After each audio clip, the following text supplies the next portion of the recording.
I love that song. And you know what? Honestly, just hearing it again. Yeah. Welcome to the High Earning Woman podcast. I'm your host, Jackie Porter. I hope you enjoyed jamming with me to that song because certainly it's been a while. I saw you, Jacqueline, over there jamming as well. It's been a while since you've heard this as well, hasn't it? Yeah, it was a pleasant surprise. I was like, oh yeah. Yes, for a whole bunch of reasons we won't get into today. But Yeah. honestly, the song is fire. Yeah. And welcome to the High Earning Women podcast. And this might not be your first time here, but if it is, you might be not used to seeing a financial advisor jamming on a show, but that's just how we do things over here on the High Earning Woman podcast, because we're all about making financial conversations fun and, of course, also accessible. And if you're new here, really understand that this space is all about high income meets high impact. And again, if you've been riding with us for a while, you already know we don't just talk dollars, right? Because it's important. We talk freedom, we talk choices, and we also talk becoming financially confident so that you can live the life that you want to live. And as you can see, I love connecting music and the topic that we're going to discuss. And that's why I'm like, you need to listen to these lyrics. If you haven't heard Lizzo for a while, go back, put her on. She's all about body positivity, mindset. It starts with mindset. And, you know, this episode is really an important one because we're going to be talking mindset, maybe body positivity if you need some of that, right? But it's all about mindset. And one of the things we're going to dive deep into today is money mindset when it comes to women of color. And I think it's a topic that we don't talk nearly enough about, but absolutely shapes the way many of us show up in our financial life. Right now, we've been listening to Lizzo, and the song, in case you forgot, in case you haven't heard it in a while, you don't remember, is Good as Hell. And I actually picked this song for today's episode because I talk to women all the time who have 7-figure bank accounts, but they still worry that they're going to become a bag lady. And that's actually a shame, because it just means even if on the surface everything looks good, that doesn't necessarily mean you're feeling good about the financial progress that you've made. Sometimes you could be saving a whole bunch of money on a regular basis, like some of the women I work with, living below your means, which is something I definitely talk to clients about, and really yet still feel like your futures are no more certain than people who might just be living paycheck to paycheck. So what could be happening to us internally, leading us to feel this way? And I think to help us unpack this, you guys are in for a real treat today because we've got the two Jacquelines on board today. I'm so thrilled to be joined by the incredible Jacqueline Blair. And she's a money mindset coach who helps women of color in particular just dismantle some of these generational beliefs and hopefully, and also rewrite the relationship they have with their money. And that means, women, are you listening? And this is all women, but especially women of color who might feel this way. The relationship with the money you have, what is it? Like, first of all, how do you describe money to yourself? Is it a friend? Is it a foe? What's your relationship with money? Are you having these relationships with money without any guilt or without any shame or apologizing for having money? And that's why I love Lizzo's mantra so much, because she's celebrating her accomplishments and feeling good as hell about it, right? So Jacqueline, welcome to the show. Really great to have you here. Tell us a little bit about your own money story. How did you end up becoming a money mindset coach? Because I know you're a mom. Yes. You do all kinds of other things as well. So through my my own personal entrepreneurship journey, I became certified as a life coach, and I was focusing on relationships, and realized that I was encountering my own money mindset blocks that were putting me in a state of inaction, freeze in my business. And so I started to explore that and figure out why, because it was new to me. I had no idea I had those types of issues. And, you know, the type of person I am, I dig and dig and dig and until I solve it and I see it and I'm aware of it. And it blew my mind that I was unaware of it, and that now I could see it all around me in people that I interact with every day and in other entrepreneurs, and the networking groups that I'm involved in, filled with women of color who are having the same struggles, who are having the same unawareness that I had.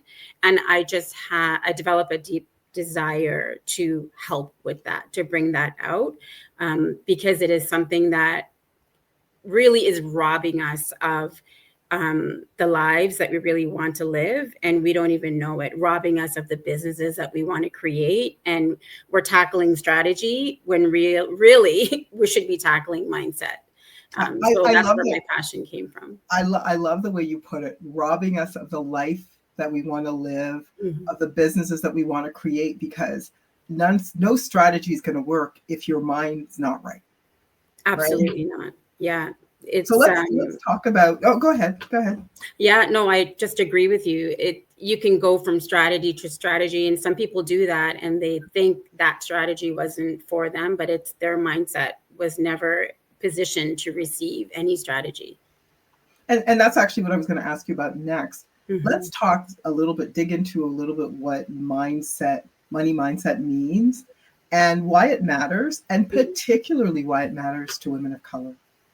So, money mindset is basically all of your emotions, thoughts, feelings, behaviors in related to money that you learned throughout your life, that you developed or that you received from other people, have created your habits and your current behaviors, and developed a mindset around how you relate to money, your relationship with money. So you've been building that your whole life, unknowingly building it and adding to it, and it has birthed into however it is right now with you, what your relationship is, whether you avoid it, whether you spend it, whatever you do with money.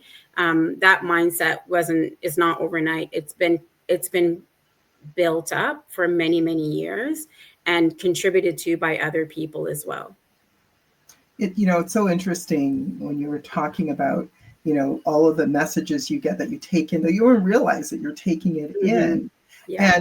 And so as a financial planner, I work with women all the time who are doing well. They're doing well. They earn a really good income. And as I said, some of them still think that they're bag ladies in their mind, even their bank account doesn't reflect that. Yeah. So let's just dig in a little bit about some of the challenges, the common limiting beliefs you see in women of color around money, even those who already are successful.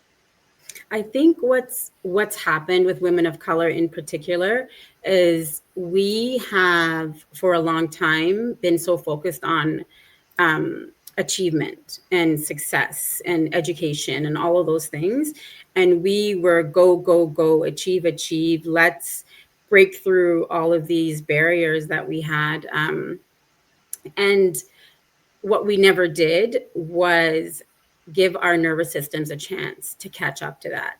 So on the outside, we have the education, we have the skills, we have the money in the bank, and the appearance of the success and the achievement.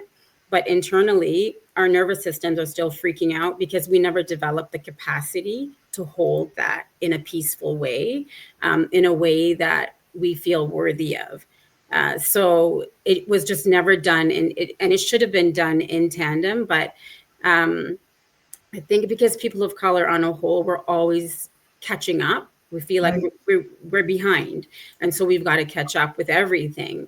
But it wasn't done holistically. It wasn't done in a healthy way. So although we have the accolades and we do physically have the money, our mind and our bodies and our DNA is telling us, no, you are not worthy of it. It can go away.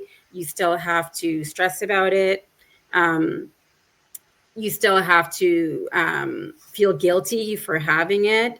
You didn't earn it. Actually, some people tell themselves that crazy story, even though they did all the things. Right. You didn't earn it. It's only because like they downplay their worth and their accomplishments. So I think it's just a bit of a mismatch energetically with what we actually have, the facts, and then the fictional stories we tell ourselves based on the fact that our brains are fighting us back because our nervous systems are actually freaking out about this money, right? Because you don't relate to it. You actually don't relate to um, a woman who has this money, deserves it, and can peacefully feel worthy of it. So, It's so interesting. I was listening to a podcast. I don't know if you've ever heard the Diary of a CEO podcast, but I mhm. love that podcast. Definitely one I would say to check out, if not mine.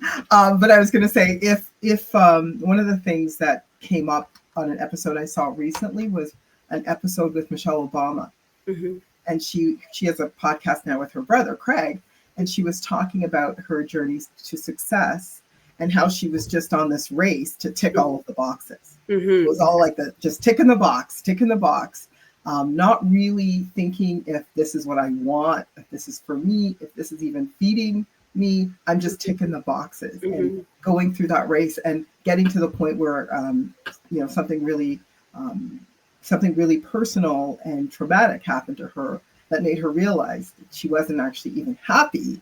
She Yeah. was just ticking the boxes, and made her start to really think, okay, I don't even realize I'm not even happy. Like, am I doing something that I really want? And, is this feeding me, or am I just existing because I want to make sure I got all these measures of success that Mhm. equate to, ticking the boxes, the car, the home, the what have you, Mhm. and not necessarily checking in Mhm. energetically with yourself to see how aligned you are, which is what I'm hearing. The other thing that I think is a symptom of people doing that, just kind of on this race, Mhm. without even realizing they're on that race, is all the generational trauma, as you said, not being worthy, and just being in this state of, okay, I got to prove myself, which is another whole reason Yeah. why we want to tick the boxes. So let's talk a little bit about generational trauma, and let's talk a little bit about this whole scarcity mindset, because Michelle was just going on about how it really freaked her out to just start to think, is this even what I want, and what does that look like, and what if I let this go, what does that mean, Yeah. right? So let's talk a little bit about the scarcity mindset and maybe generational trauma when we're on this Yeah. race Yeah. to accomplish when we're not even feeling worthy. Yeah, so the generational trauma, I mean, definitely one of the things that I try and remind my clients is we do have generational trauma and it is very burdensome. And in order to try and reconcile that, we have to remember that the trauma that our bodies remember and that our brains remember and that we're battling with, um, they're real, they did happen. But I think what's not recognized enough is for us to even be here and having this conversation about these high achieving women of color having success and money and not being able to feel worthy of it is because all of that trauma was overcome. So our DNA actually remembers victory and success and all of those things as well. But the negative side of it is reinforced to us. Not just by ourselves and our community, but also systemically, because we're still dealing with the fallout from all of that, right? Um, Society still treats us as an other in many spaces, and so we are constantly being reminded of the trauma, and the victories and the success is very much downplayed. And so that we're triggered a lot, some way more than others. And so um, the generational trauma too, I think, has caused a disconnect because we didn't experience some of the very major trauma, but we carry the feeling of it. And I think, like what Michelle was talking about, the race to tick the boxes is was the only way that we knew how to fix it. Let's fix it because now we have equal rights, and now we have opportunities, now we have abilities and education, let's fix it. But that is a band-aid fix, because it can only take you so far. And then the scarcity mindset absolutely ties in with that, because if you don't feel like you are enough and that you're worthy, how is money ever going to be enough? It can never fill, it can never soothe the emotional wounds that we have. And so the scarcity mindset is not necessarily from a financial standpoint, although it will show itself in that way, right? For sure. It is from an emotional scarcity. So a lot of it really is just comes back to, like Michelle Obama had that awareness, that moment that she's like, what am I doing? I'm not aligned. Do I even want this? Allowing ourselves to actually even go down that path mentally and let that be okay, because we own our lives, we own our choices. And a lot of women feel like, I think women of color in particular, feel like the community owns us. Yeah, very true. Right? Our family owns us. That's true. We must function as a very responsible, you know, because we're not overcoming for ourselves. We're overcoming for all of us, right? Right. All the people behind us, the people that are coming in front of us.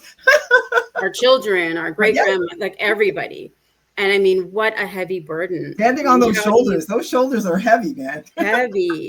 How do you put that down, you know? And I think that is really the problem, because especially women, we don't ever want to let down our children, our grandmothers, our mother. Like that is a horrifying thing, right? To think of it. But I think that's what's going on mentally and emotionally. We feel like we will be failing other people on a grander scale if we actually start to heal those wounds and really let some things go and know that many things are fixed already, and many things are not meant to be fixed by us, right? It is like we are one facet of a very large issue that the human race has. And we are not the ones to hold and carry all of that. And if you're carrying all of that, where do you get the capacity to love yourself and to feel that worthiness when you are feeling all those things from all those people that are past and that are coming and that are here? So it's really a reconciliation. That's a huge burden, right? Like to have all these people depending on you in so many different ways, emotionally, potentially financially, you know, like, you know, your success is their success and blah, blah, blah. Right. So, yeah. And I've seen it, like personally, my own mother, she cannot stop helping. She cannot, like, she will use all of her money to help her siblings that actually don't need her help. Not anymore. They're grown. Right. So, but she's the oldest daughter, and she will use her last dollar. And we tell her all the time, nobody needs you to buy them flour. They're okay. But her nervous system is still a 16-year-old girl living in rural Jamaica, very poor, not well educated, and overly responsible to her mother, to her siblings. Everybody must be fed by her. Everybody must be, you know, and we, like, I'm sure she sees it a little bit now, but she cannot get her way out of it in her mind.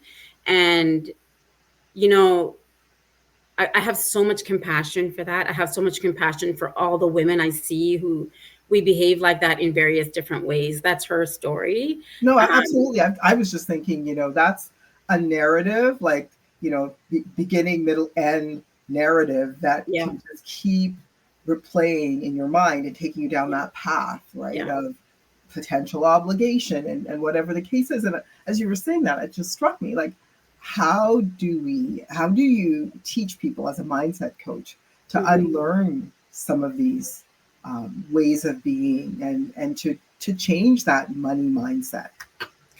One of the first places is just the awareness of it, right? The unpacking of it. in a very empathetic way. The just putting it out on the table, without judgment. This is what's here, right? This is what exists, and it's okay. It's all okay. And then one of the things that I like to do is I have a money personality quiz that I have my clients do, and it gives them a frame of reference of how to better see themselves and understand themselves.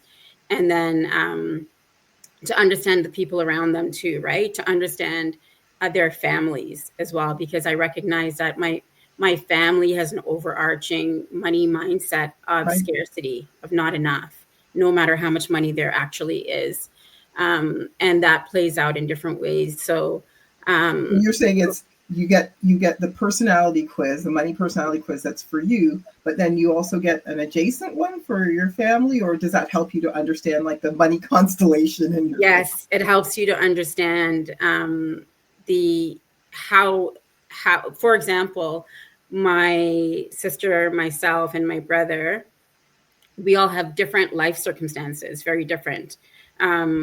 But we all share the same money mindset. And we didn't realize that for a long time. And when I realized it, I was completely horrified, really, because I thought, how is it possible? We don't have the same jobs. We don't Right. have the same marital status.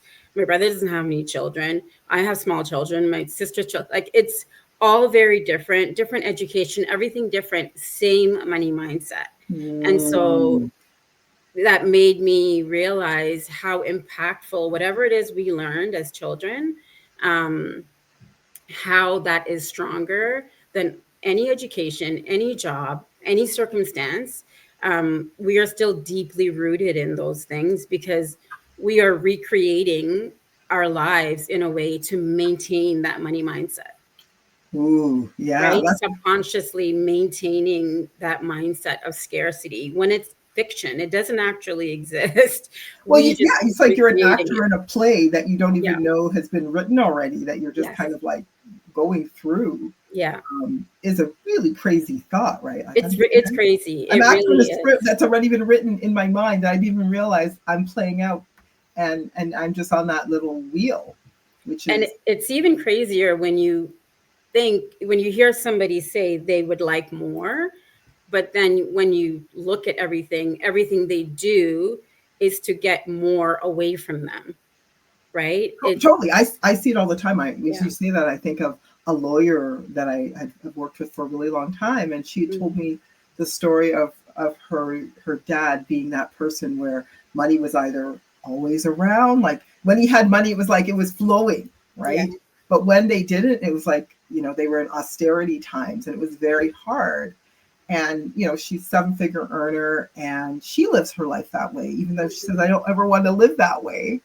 And I'm like, but every single time you get cash in your hand, you do the exact same thing your dad did. Yeah.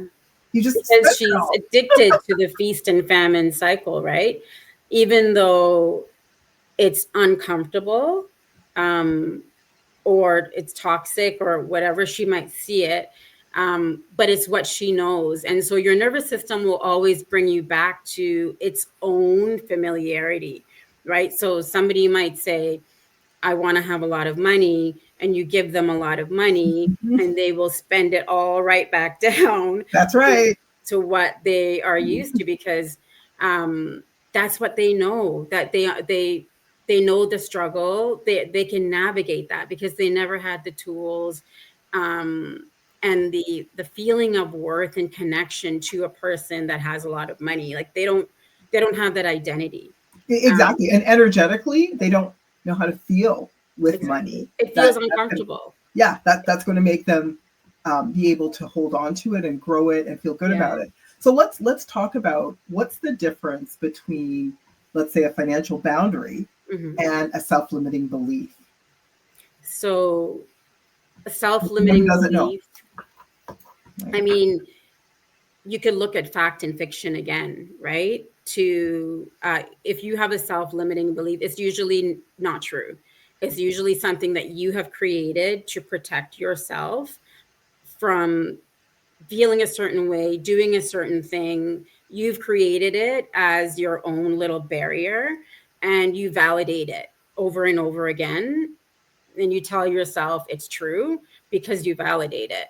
And having a financial boundary is something that is, it's somebody, you can have that if you're more aware, right? If you're more self-aware and accepting and aware of others, and it's very healthy, but you have to be able to hold it without all of the doubt, all of the fear of, am I going to lose my friends, am I going to lose my family, are they going to say I'm stuck up, are they going to, you know, do things without me, whatever, all those thoughts that we get subconsciously, because we want the connection and we want the acceptance and we want, we don't want to lose anybody, we want to bring everybody with us, which is and, impossible. and you can't. But the only way you can be at peace and having healthy financial boundaries is to really start with the acceptance and the love and the worthiness and giving yourself the permission. So it's with self first. Once you have those things in place, you can let go of others, and you can let others have their own permission to be the way they are, and let that be okay. And knowing that you haven't lost anything, you've gained so much, right? And the that's the type of legacy you want to live for your ancestors, instead of carrying their burdens, right? You want to live out the actual legacy of their struggle, and that's the kind of legacy you want to pass on to future generations, right? You want to be the example of somebody that has so much love and compassion for themselves that they're willing to let people go if need be, and continue to love themselves hard, because that's how we heal. That's how we reconcile our degrees and our 7-figure bank accounts, and step into the identity of a worthy woman, right? A worthy woman of color. And I mean, say that twice, girl, because I think for women, we keep being programmed, especially women of color, taking everybody with us on this bus, right? Yeah. And we can't take everybody on this bus, and we're taught to love everybody and help one another, blah, blah, blah. Mm-hmm. But it starts with us. And I love that you talk about permission. I really, Confidant Wealth High Earning Community, you got to see this podcast that Michelle Obama talked about, because it was like giving herself permission mm-hmm. to let go of what she thought checking the boxes and success mm-hmm. looked like. So what does it look like for you? Giving yourself permission to go, I can actually breathe deeply and I'm good. Like, I'm going to be fine. I may not be able to take everybody with me while I'm fine, but I'm fine. And, just that whole idea of permission, I think is so huge. And I'd love to hear how you sort of dialogue with people that you work with around this whole permission thing. What I like to do is let them know that it's also based in forgiveness. Because first of all, not everybody wants to go with you, right? Like us wanting to take people with us on our journey is us presuming that they want to come with us. Many people do not want to. I was going to say, are you listening, High Earning Community? Not everybody wants to go with you just because you want to take them with you. I love it. Yeah, they don't want, a lot of them are quite fine to say no, thank you. And if that results in them judging you, you have to come to a place where that is also okay. And that's where the forgiveness piece comes in, because first you forgive yourself for everything, for every financial mistake, for every, bad financial mindset you may think you've had, because everything is a process. It's a journey, and we're all still working through a lot of things. If you can forgive yourself and have a lot of compassion and love, you can extend that to others. And so giving them the permission and giving yourself permission is really just forgiving all of those traumas that we all have, like that we all carry, and say, it's okay if, my mom or my friend or whoever actually isn't there yet, like where I am emotionally, where I want to be. What if they don't ever want to be where I want to be? That is okay for them, because that has to come into their lives on their journey, on their path, not on my journey and my path, right? And so I like to when I talk to my clients, I like to tell them permission starts with forgiveness. Like, really forgive yourself and forgive everybody else. Everyone's allowed to be and have their own journey and be the hero in their own story. You now be the hero in your story for yourself, because remember that if we, even let's say a woman of color who doesn't have children, for example, as a community, I think we're so energetically connected that we still pass on whatever, however we live our lives, to others, whoever we affect around us. And I think it's important.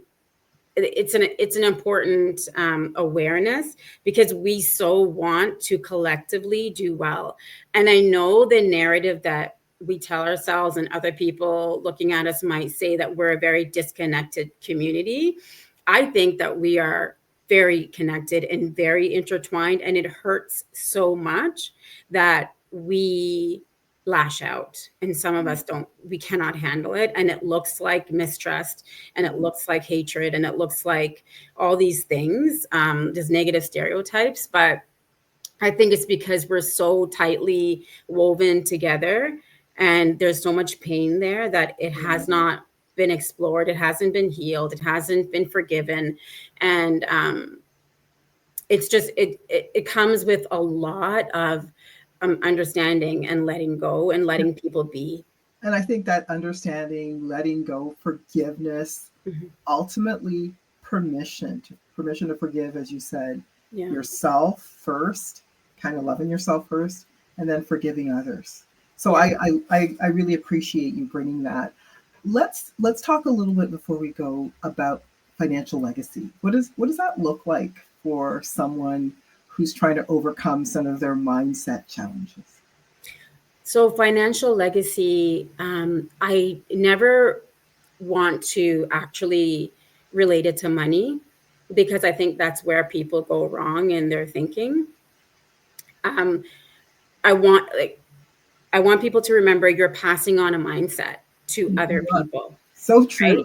And so if you never become a high earner, let's say, or you are never able to keep all your your money that you earned, let's say, because the scarcity and all those things were just had such a hold on you. What else are you leaving? Like, are your children or your nieces or your godchildren, whoever's around you in the community, do they see you actually being a woman of awareness, of working through things, of openly speaking about things, and acknowledging a problem, and basically giving them permission to explore it and say, you know what? I realize that this is actually not a healthy way to be, but I want to let you know, and I'm going to try and show you by example, that it's okay to relate to money in a very different way. It doesn't have to be responsibility and bills and, all the things that we've learned. And even the regular self-care that we've learned to use money for, like getting our hair done or nails or whatever those things. I want people to remember that having a mindset of just feeling worthy will translate to more than just money, right? More than just money, and money will be a result of it. You'll if you can increase your capacity for worthiness, your nervous system will settle down bit by bit, incrementally, and you'll be able to hold that money that you damn well deserve. You'll be able to keep it. You'll be able to earn it. You'll keep it. You'll pass it on. It'll be a part of your legacy. But the bigger legacy is the abundant mindset, right? The abundant mindset to keep going and like to keep being in relation to yourself, and to really take full responsibility for how you are being in this world, and letting go of some of the things that came before you, and really forging like a new path to say, okay, There was a lot of pain, there was a lot of trauma and all of that. But let's now start with, where's the joy? Where's the pleasure, right? Right. Where is the, you know what? I earned $50,000 on a project, and I'm going to, I can get joy just from knowing that I did that, and it's there, right? It's there. It's invested somewhere. I can see it. It's there. I don't need to do anything with it. And not out of, you're going to strangle it to death with energetically by, you can't do anything with it. Right. But just the fact that you have the freedom to make that choice for yourself. You don't need to use it to pay off somebody else's debt. Right. You don't need to use it in case of a what if situation that you will make up in your mind to say, well, what if, I don't know, the economy collapses and you need to go to Costco and buy like 10 things. Toilet paper. Toilet paper, exactly. You know, the fictional scenarios, you don't need to do that. You can admire your money as it grows and really just be in a place of gratitude for it and create that relationship. Like if you give your money a persona, a person that you like, let's say Lizzo, right? Let's say my money person, my relationship with money is me having a relationship with Lizzo and her lyrics, right? Yeah, good as hell. My money's gonna be good as hell because I'm gonna good be as hell, right? You cannot imagine anybody not appreciating Lizzo, not like feeling scarce about, like, she just does not embody any of that. Like she's very abundant, she's very free, she's very empowering and all those things. Right. And sometimes it helps to start thinking of your relationship with money as if it actually is a person. I agree. We talk about this all the time. So is money like a best friend? Yes. Is it like someone that you feel is unreliable? Like give your money a personality. I love that. Mm-hmm. And some of the things I was thinking about as you were saying, you know, it's not about just the money. Money is a symptom, but how deserving you feel of money will lead to you either having money or not having money. And I think that's such a salient message that I definitely want to pass on, because it's really about that feeling of I'm worthy of the money that I earn. And before I earn it, like one of the things my business coach, and this is something I've had to learn, is I've always been the person who waits to make the money first. And then I'm like, okay, now I deserve a vacation because I made the money. So I tie my value to, and then my business coach. So listen carefully, high earning community, because this was a lesson that's taken me a while to really take in.